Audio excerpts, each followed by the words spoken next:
In today's beauty-conscious society, women have so many options to choose from when it comes to the means of looking physically perfect.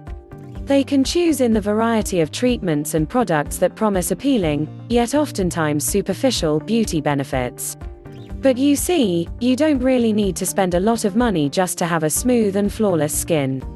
Availing different kinds of treatments and beauty products to make your skin look healthier and younger is very expensive, especially if your budget is only limited. Why spend thousands of dollars in conventional beauty enhancement regimen when you can pamper yourself with natural skincare treatments at the comfort of your home? Homemade skincare treatments is an alternative beauty regimen. If you are one of the gals who enjoy using natural concoctions as an alternative for expensive facial treatments and products, then homemade skincare is a perfect beauty option for you. Apart from the fact that homemade skin treatments are inexpensive compared to the ones offered at spas and salons, these treats are also safe and easy to do.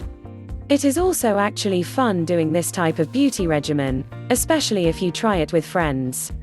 Homemade beauty treats also save you a lot of time as you no longer need to go to the salon or spa for skincare treatments. Must try homemade skincare recipes. So if you haven't tried any homemade skincare treatment before, the following are some of the widely known natural skincare recipes that are worth checking out. 1. Facial mask, cucumber, honey, oatmeal. For a must-try natural skincare moisturizer, one of the most popular homemade treat is the facial cucumber, honey, oatmeal mask. What you need are the following ingredients. 1 to 2 teaspoons of uncooked oatmeal. 1 tablespoon of extra virgin olive oil.